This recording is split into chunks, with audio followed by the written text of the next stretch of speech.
Another shooting takes place in Fort Hood. We've got all the late-breaking details.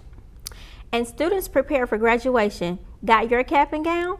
Those stories and more on Today at Chattanooga State.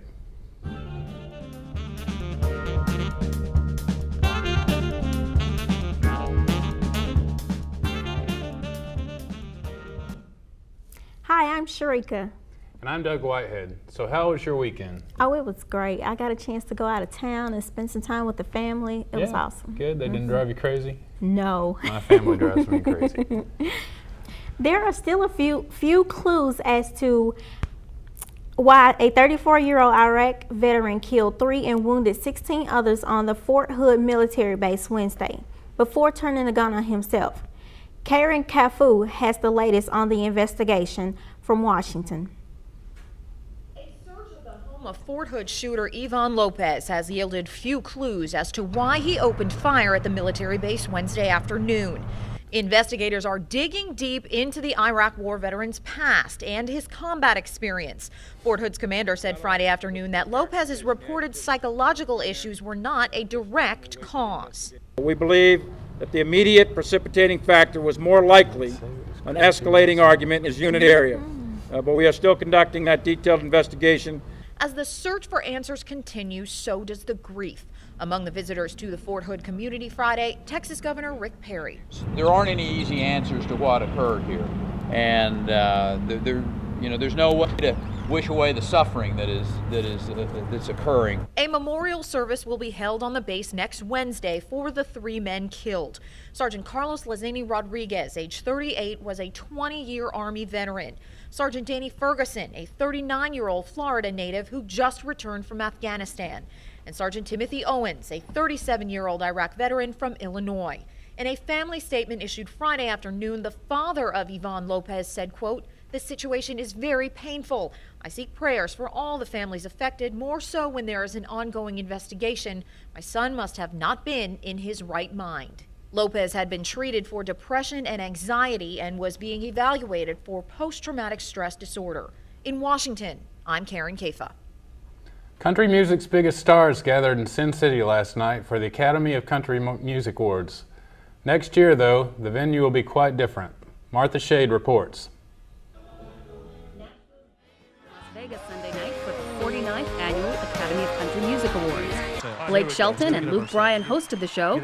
The two were competing against each other for Entertainer of the Year. Neither won, but more on that later.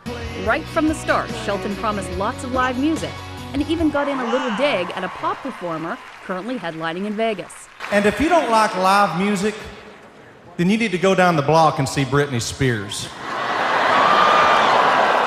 The Oklahoma-born Shelton performed a duet with Columbia-born Shakira, his fellow judge on The Voice. Lady Antebellum took to the stage with Stevie Nicks, belting out Nick's hit, Rhiannon. Darius Rucker brought the crowd to its feet during his performance of Wagon Wheel. And it wouldn't be an award show without Taylor Swift dancing in the audience. And just in case you forgot the awards' Vegas venue, Brad Paisley performed poolside. Tonight's big winners, Florida Georgia Line won for Vocal Duo of the Year. Justin Moore won New Artist of the Year. Moore choked up while thanking his family. And last but not least, my beautiful wife Kate, who's here tonight, and Ella and Kennedy back home. I love y'all.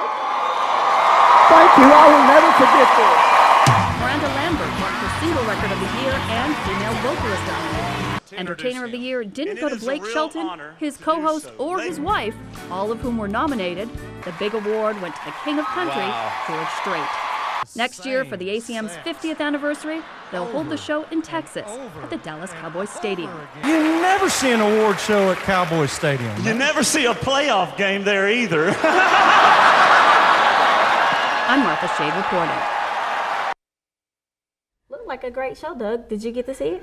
No, I totally missed it. I was polishing my cowboy boots and getting my hat out and trying it on, those kind of things. Cool. It was over with before I could look at it. Yeah. The Chattanooga State Tigers took on Chattanooga Lookouts last week. In an annual event, the Lookouts beat the Tigers in a match for the opening season of baseball. It was a great turnout, and those who came out support our hometown team by wearing blue, turning the stadium into a blue out. It's almost that time of year again when we part with our graduating classmates. For anyone graduating, be sure you complete any necessary forms needed for graduation along with ordering your caps and gowns, and pay any outstanding fees to Chattanooga State. Chattanooga State graduation is Saturday, May 10th. Grab some napkins and a knife because ChattState is having our first ever steak day here on campus. The cafeteria will be grilling 8-ounce ribeye steaks and throwing in a baked potato, salad, and roll for only $7.99. Steak day will be on April 22nd from 11 a.m. till 2 p.m. Come hungry. Sounds like fun. Are you going to go to that? Oh, but of course, steak is like my birthmark. Oh, I yeah. love it. I love it too. All right, let's take a look at the weather. Here's Takima. It's a rainy start to the week, with flood watches being issued for the much of the area. The rain will taper off tonight, and the rest of the week looks great with sunny skies and great mid in the 70s. And it looks perfect for outdoor activities if you have any plan. Back to you guys. Thanks, Takima. Well, that about wraps it up for this edition at ChattState. Be sure to check us out each week online and on Comcast Cable 3. Thanks for watching.